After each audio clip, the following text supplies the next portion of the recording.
Greetings, everyone, and welcome to Gerard Black in the Philippines with the truth. I want to thank you for stopping by, all my subscribers, all my new subscribers. Those of you who are checking me out for the first time, I hope you stick around and become a subscriber. Don't forget to share, like, and and subscribe. I knew there was 3. Well, it's in the G hour in the morning. I'm just waking up. You know, I got a cough in my throat. It's another reminder that I need to quit smoking. but anyway, today is going to be an interesting day. Today I'm going to go to a funeral. You know, there's something I want to say. I'm 67, 68, somewhere around there, you know.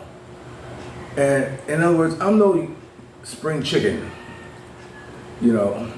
And my jumping on the scooter every day and going into Dumaguete or something like that is not in the cards for me. You know, it takes a lot. It takes a lot. Hitting the bumps, you know, my back, you know, the roads, the stopping and going, and all that stuff. But sometimes, you know, I just say, block it. You know, I'm not going. You know, I'm not riding into Dumaguete today. And in spite of what it was, or I made a commitment to go to, I have to cancel because, you know, I don't have my van. My van is in the shop, supposed to be picking up tomorrow. It's different, and I can alternate from the van to bike, the van to bike. But then, you know, these 3 days or 4 days riding on the bike into Dumaguete, you know, I can't go for that, you know. So, you know, one of those things. So anyway, so I apologize for those who I made a commitment to go to Dumaguete. And plus, we're having problems here with the water and electricity. Our water right now is off, you know, and they're trying to fix it. You know, Josephine, the owner, she sent someone here yesterday, you know, late, of course, around 3:30, 4 o'clock, and going to lay a new line. It's not going to happen. Even I know that's not going to happen. But anyway, you know, at least they're fixing it now, because our water bill was like about, you know, 800 a month water bill, and that's outrageous. You know, when I first moved here, my water bill was like about 200, 300, okay, you know, and then I started getting more asses in the house, which means more water going to be used with the dogs and everything else, and, you know, may go up to 6, you know, or something like that, and that was, you know, that was fine. But then it started jumping up to 7, then it started jumping up to 8. You know, and I said, wait a minute, no, something is wrong. You know, we have a leak somewhere, or someone else is tapping into our line, or, you know, or something like this, or what have you. So, you know, we finally got them and fixing it, because they found out that the leak is under the house. So it's not like they can just replace the hose without having to break concrete and track a hose. It's a lot easier to just lay a new hose down. And that's what they're doing now, you know, which is good. First they said, "Oh, you're not going to have hot water." I said, "Wait a minute, no, that's a non-issue. There's no way in hell that I'm going to spend the rest of my time here with no hot water in the shower. No. I guess my first 2 years or 3 years, you know, I lived with no hot water. The only time I got a hot water was when I went to a motel or a hotel, you know. But you know, having no hot water is, you know, it's a non-issue, like I said.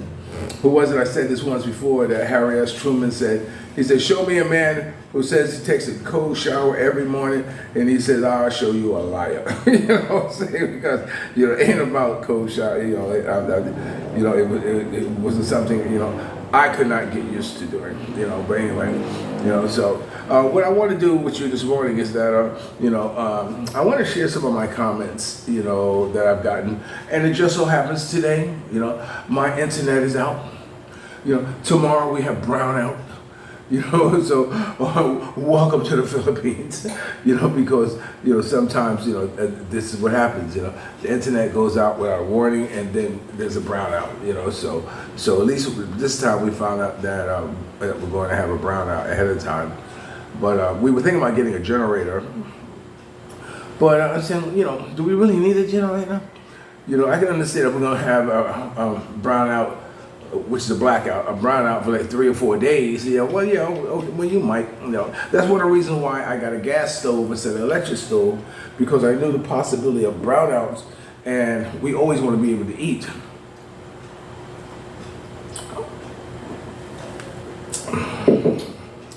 If we have a brownout, we wouldn't be able to cook our food because it's on electric. So that's why I got a gas stove when I moved in here.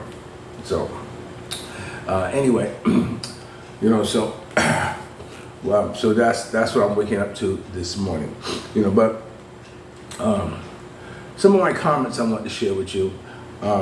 This is from the last post I did. That's called "Love versus Stress." And Rag Jamrock post. Let me see. He posts, "I've been single for 13 plus years, and I like my independence. After being married for over 20 plus years, the peace of mind that I have now is something I would hate to lose. When you have an age gap relationship, she's got to understand that you're closer to the finish line, so allowing you to have some freedom sometimes can be a good thing. Jealousy should never come into play because the old man ain't going nowhere." And he's right about that. When you're closer to the finish line, like I am, like I have more yesterdays than I do todays. I mean tomorrows. If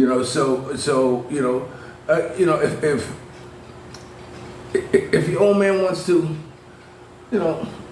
go, let him. Because you know what, there is a sort of confidence. There's an air of what's the word I'm looking for?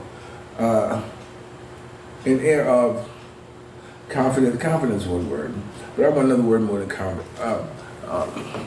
An air of independence. No. Come on, Gerard. Think.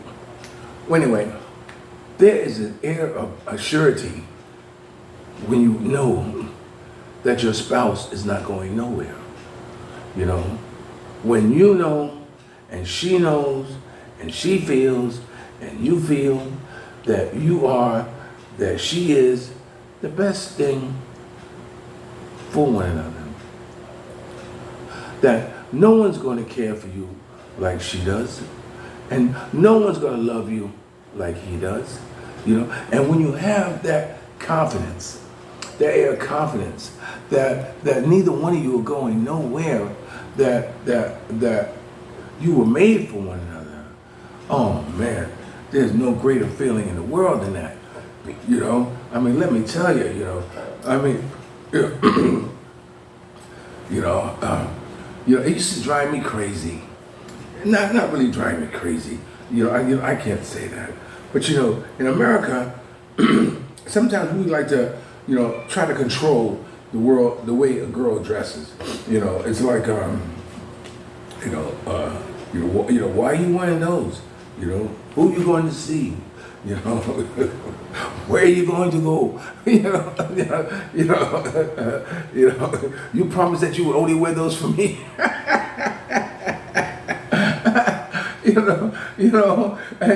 And we could drive ourselves crazy. Are you changing clothes again? Why are you changing?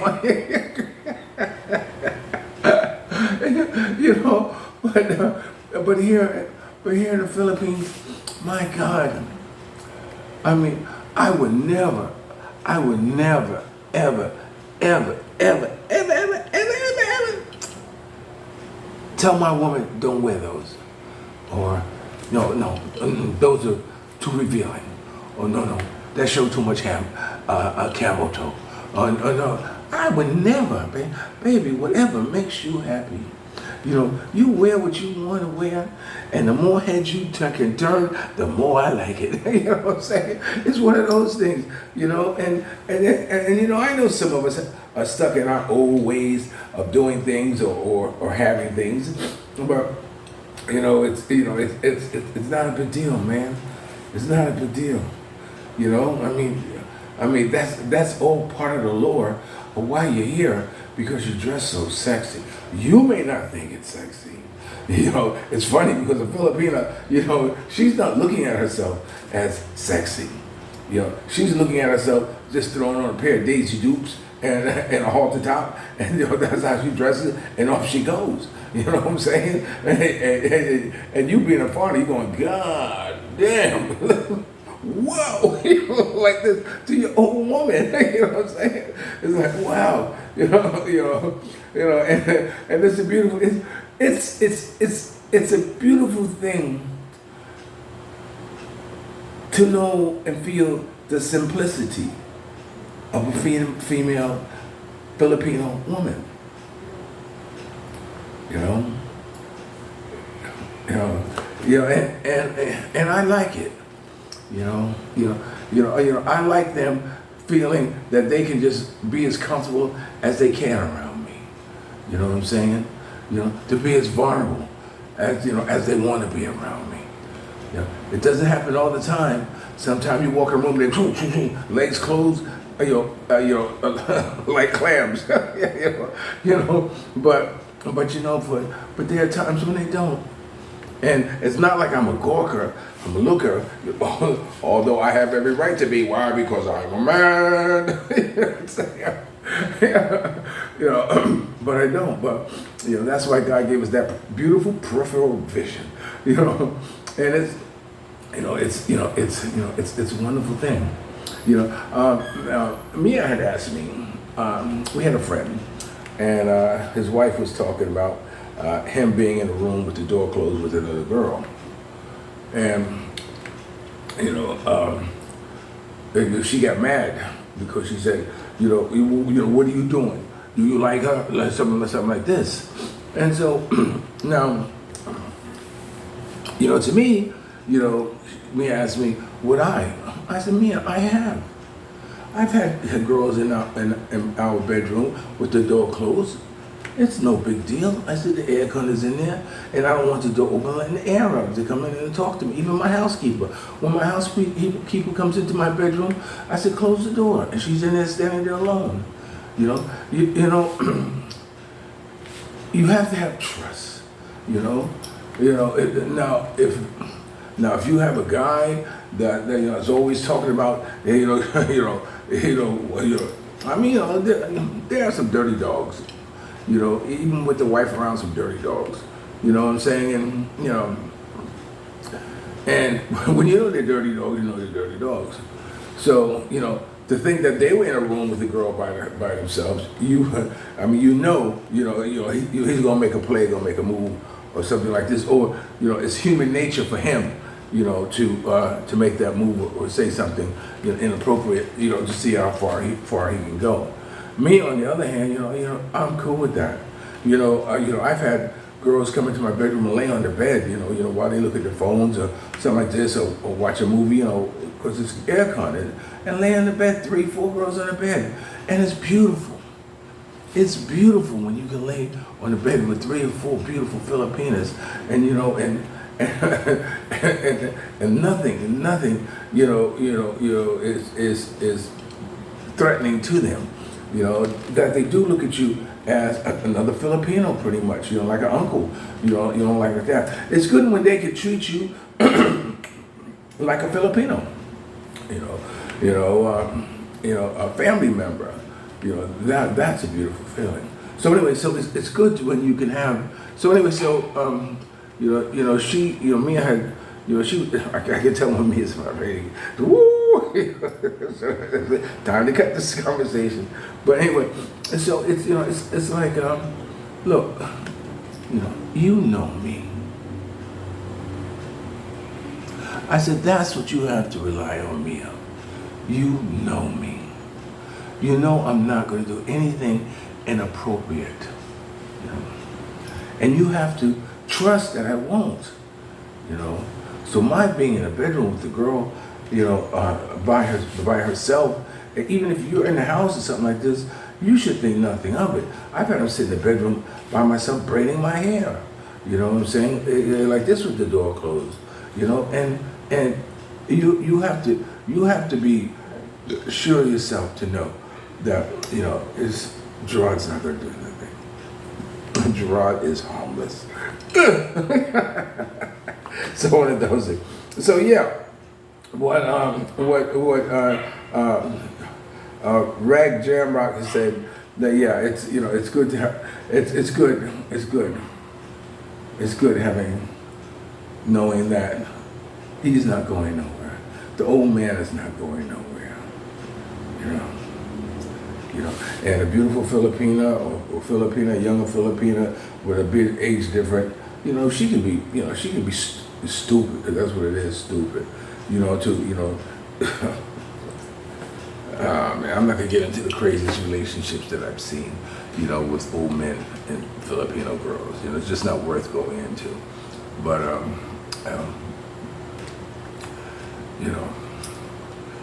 it's a beautiful thing knowing and feeling secure in your relationship, in yourself.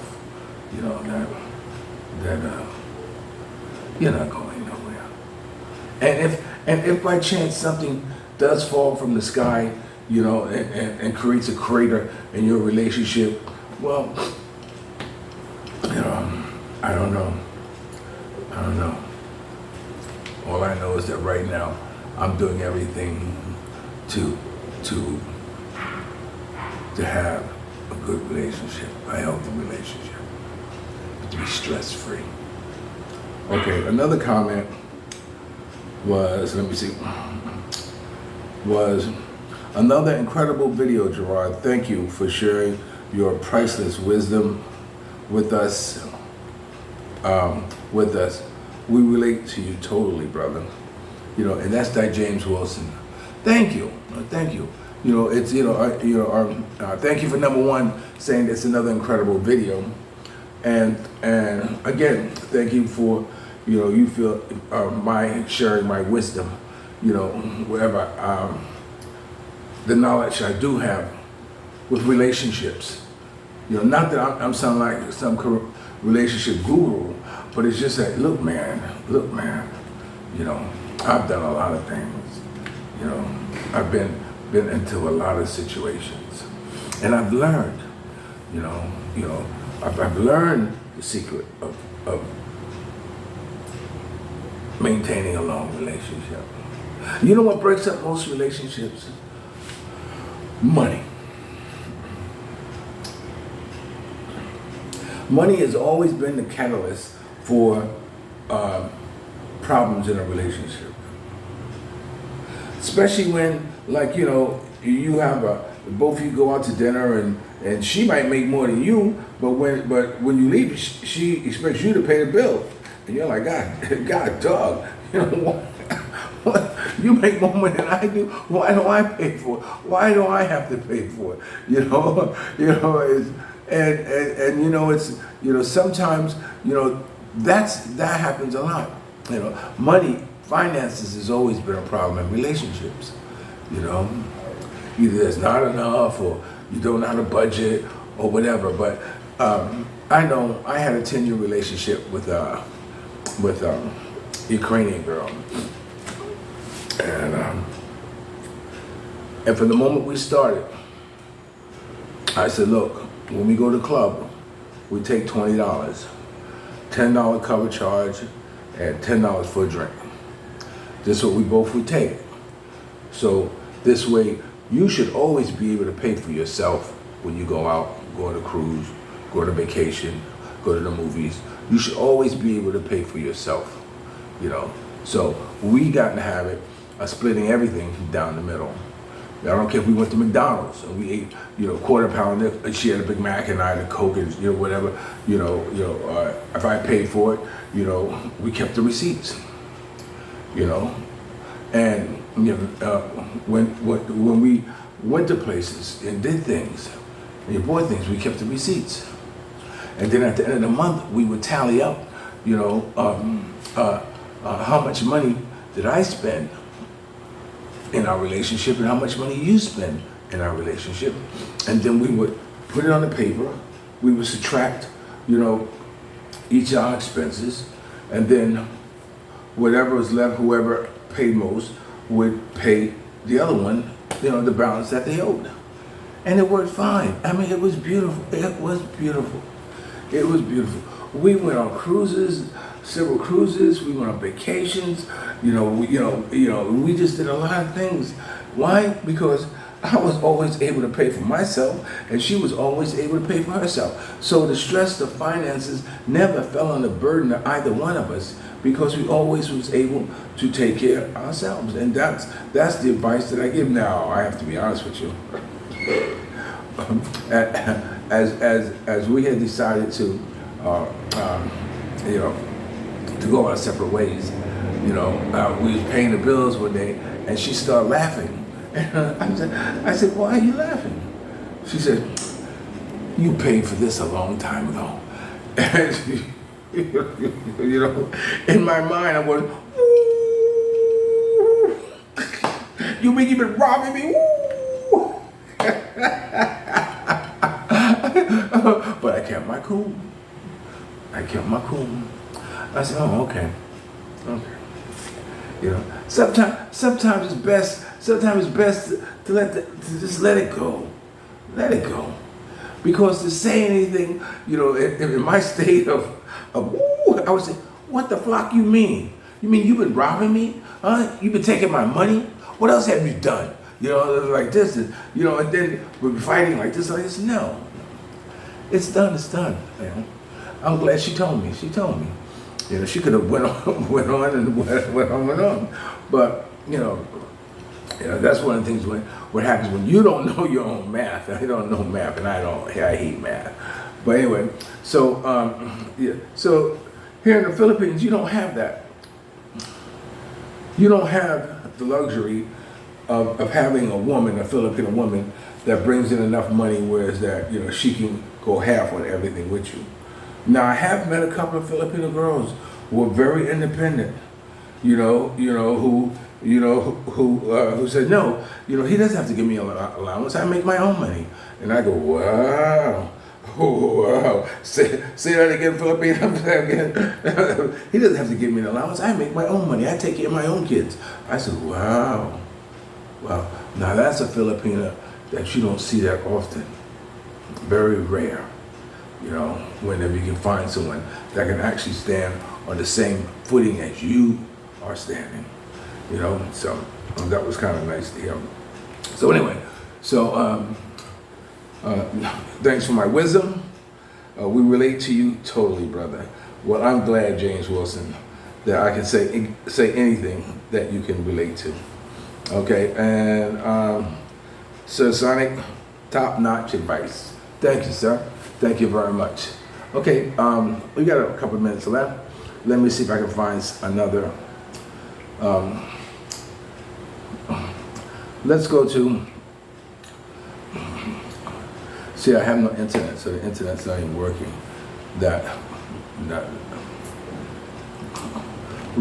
Part two. Okay, it worked again. Okay.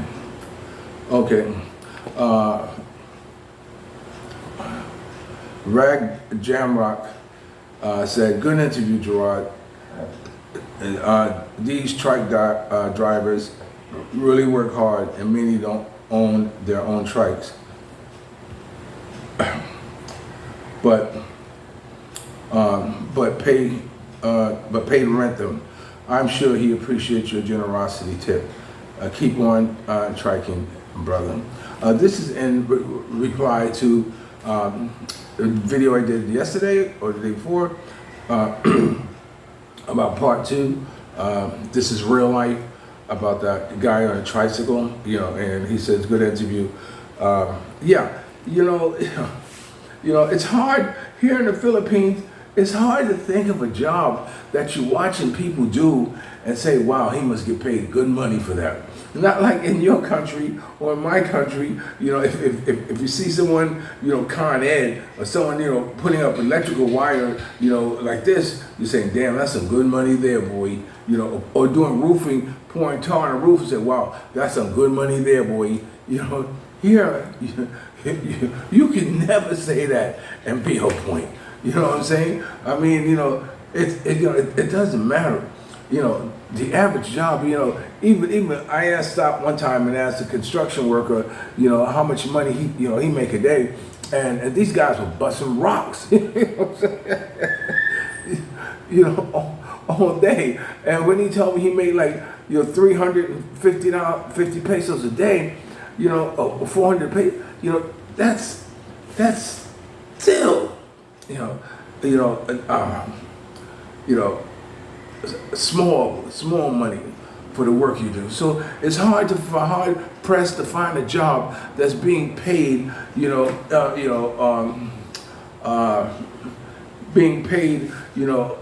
equitably to the work that's being done. You're not going to find it. You're not going to find it. But in the same token, they are happy to have the job. One thing about Filipinos I noticed in stores and all that stuff like that, a lot of times, they would bend over backwards for you, to be able to smile for you, to be able to, to help you, and whatever it is that you need, right there for you, why? Because number one, losing that job is not an option. You understand? That job, so many people, in my mind, depends on that small salary that they make, that losing it, it would be catastrophic in that family. I met a guy once in Cebu. I used to stop by this Japanese restaurant, and he was outside, helping people out of the cars, and into the restaurant. And he, would just stand there and just open the door and just, hello, good evening, good evening. And I used to always sit there when I walked Helen, I would sit outside and bullshit with the, with the security guards. That's one thing I always done, even at clubs and all that stuff. When I went to clubs, what's that club called? I can't remember the name of the club. Icon. Yeah, when I go to Icon. When I went to clubs, I walk in one time, make my rounds, and then I go stand outside with the bouncers. I stand outside with them for hours, talking, laughing. Sometimes I search the girls. Oh, let me say it like that. Just catching wreck, having a good time. That's how I have a good time. I don't want to have, there's nothing inside there for me. I'm not trying to pick up nobody like that. But So anyway, so I was outside with this guy, and I was talking to him one day. I said, how long have you been doing this job? He said, 15 years. I said, what? 15 years? You mean to tell me in 15 years you have not had any ambition to do anything else with your life other than just doing this, opening the door to a restaurant? And, and to understand that, it paid for food, for his house, it paid the bills, But that's one thing that's also lacking in the Philippines, the lack of ambition, the ambition of wanting to be someone or to go somewhere, You don't see a lot of ambition in the Philippines. Well, you do when before they get pregnant. Yeah, but then after that, you just don't. But anyway, okay, so that was his comment. Let me see if I can find another one. James Wilson, again, incredible. Oh man, I'm gonna spell this name. Shaka Clan, SHAKKANAKKU. Wow, the great video. I don't know what how to pronounce that name, but anyway, thank you very much for your comment, man. This is the first time I'm seeing you. Welcome to my channel. And Jerry McLeod. Jerry, now I don't know if Jerry's related to me or not, but anyway, he says, enjoy the view, brother. He enjoyed the view. in the tricycle riding. Good. Okay. All right. So this is Gerard Black in the Philippines with the truth. Remember, dreams are nothing more than plans awaiting action. Never disrespect the elder. Always pull someone up. And sometimes you're the only one to see a vision. And the best revenge in life is to live good. I'm living good today. I hope you are too. And if you're lucky enough to have a woman like Ollie Woodson, former lead singer of the Temptation once sung, treat her like a lady. And ladies, if you're lucky enough to have a good man like me, make me feel like a king. And don't say no. Remember, I'll always love you more. And may you live to be 100. And me, 100 minus a day. So I never know that nice people like you have ever gone away.